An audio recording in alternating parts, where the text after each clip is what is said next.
বাঁচতে হলে, সুস্থভাবে বাঁচতে হলে যে 15টি অভ্যাস একেবারেই বাদ দিতে হবে এবং সেটা আজকের মধ্যেই।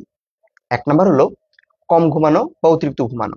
অনেকে আমরা অতিরিক্ত ঘুমাই, এটা যেমন স্বাস্থ্যের জন্য খারাপ, কম ঘুমানো স্বাস্থ্যের জন্য খারাপ। সাধারণত 7 থেকে 8 ঘন্টা হলো পর্যাপ্ত ঘুম। এই পরিমাণ ঘুম দিনের যে কোনো সময়, বিশেষ করে রাতের বেলা ঘুমালে শরীর ভালো থাকে। 2 নম্বর হলো অতিরিক্ত ওষুধ খাওয়া বা ওষুধের ওভার ইউজ।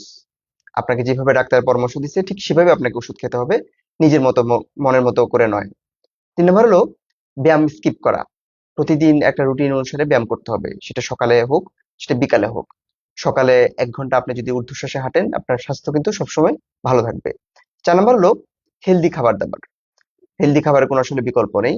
খাবার শুধু খেলে হয় না, সেই খাবারটা আপনার শরীরের জন্য কতটুকু উপকারী সেটাও ভাবতে হবে। শুধু খাবার খেলেই হবে না, খাবার ভালো এবং খারাপ 2 ধরনের খাবার আছে, একটা আপনার শরীরের জন্য হিতে বিপরীত হতে পারে। তাই স্বাস্থ্যকর খাবার, স্বাস্থ্যকর খাবার একটা তালিকা করে সেগুলো আপনার প্রতিদিনের খাদ্য তালিকা রাখতে হবে। 5 নম্বর হলো আপনি যদি সোশিয়াল অ্যাক্টিভিটি কমিয়ে ফেলেন, আপনার সাথে যদি সোসাইটির বিভিন্ন মানুষের সাথে যদি ইন্টারাকশন কমে যায়, তাহলে কিন্তু আপনার শরীর মন কোনোটাই ভালো থাকবে না। আপনাকে ভালোভাবে বাঁচতে হলে অবশ্যই সোশিয়াল অ্যাক্টিভিটিস বাড়াতে হবে, সামাজিক বিভিন্ন কর্মকাণ্ডে আপনাকে ইনভলভ হতে হবে। 6 নম্বর হলো অতিরিক্ত পরিমাণ মোবাইল দেখা, অতিরিক্ত পরিমাণ পরিমাণ আহ কম্পিউটার ইউজ করা, এগুলো কিন্তু স্বাস্থ্যের জন্য ভালো নয়। শুধু চোখের স্বাস্থ্য তা নয়, মনের উপর এটা ইফেক্ট করে। আপনার মন ও শরীর দুটোই কিন্তু ক্ষতিগ্রস্ত হয়। 7 নম্বর হলো ওভার ওয়ার্কিং, অতিরিক্ত পরিমাণ কাজ করা। আমাদের শরীরের জন্য, মনের জন্য কাজের বিকল্প নেই, কাজ করতে হবে, কাজ করলে মন ভালো থাকে, কিন্তু ওভার ওয়ার্কিং সেটা কিন্তু আপনার শরীর মন দুটোর জন্য ক্ষতিকর। ঠিক যতটুকু আপনার শরীরের জন্য সহ্য হয়, ঠিক ততটুকু আপনাকে কাজ করতে হবে। সাধারণত আহ সপ্তাহে 50 ঘন্টার বেশি নয়। 8 নম্বর হলো আনহেলদি রিলেশনশিপ থাকলে সেটা থেকে বেরিয়ে আসতে হবে। সেটা সামাজিক হোক, পারিবারিক হোক, বন্ধুদের মধ্যে হোক, কারোর সাথে কোনো ধরনের মনোমালিন্যে যাওয়া উচিত হবে না। কারোর সাথে যদি কোনো মনোমালিন্য হয়, সেটা ফিক্স করে নিতে হবে, কিন্তু সরাসরি কারোর সাথে এই মনোমালিন্য জিয়ে রাখা যাবে না এবং সেটাকে কন্টিনিউ করতে দেওয়া যাবে না। এই ধরনের টক্সিক রিলেশনশিপ কিন্তু মনের উপর অনেক বড় বেশি প্রভাব ফেলে, পরবর্তীতে সেটা শরীরের উপরও প্রভাব পড়ে। 9 নম্বর হলো একটানা কাজ করা, অর্থাৎ কোনো ধরনের বিশ্রাম না নেওয়া। মাঝে মধ্যে বিশ্রাম নিতে হবে, শরীরে যেমন কাজের যেমন দরকার হয়, আর রিল্যাক্সেশনের দরকার হয়, শরীর মন এটাতে কাম ডাউন হয়। আর 11 নম্বর হলো নেগেটিভ থিঙ্কিং থেকে বেরিয়ে আসা।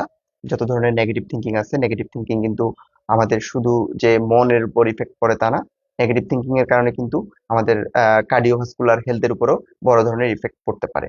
এরপর হলো যে আমরা সানলাইট স্কিপ করি অনেক সময়, সূর্যের আলো কোনো অবস্থাতেই স্কিপ করা যাবে না।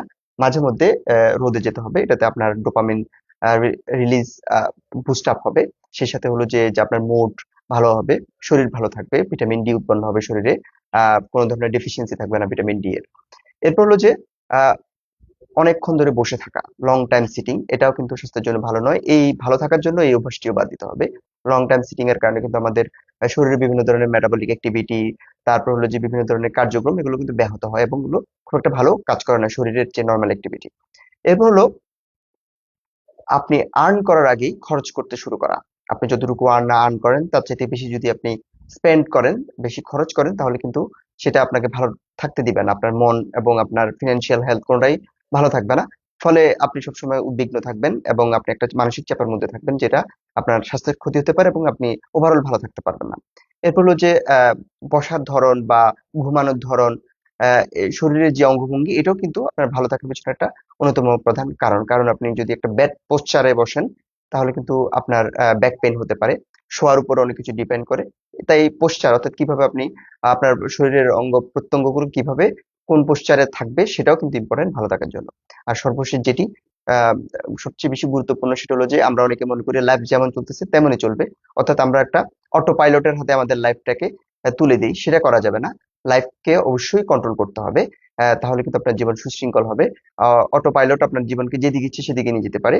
তাই সুন্দর জীবনের জন্য অবশ্যই লাইফকে কন্ট্রোল করতে হবে এবং সঠিক দিকে আহ যেদিকে গেলে আপনার মন, শরীর এবং লাইফ ভালো থাকবে সেদিকটাতেই নিয়ে যেতে হবে। তো সবাই ভালো থাকেন, সুস্থ থাকেন, এই শুভকামনা।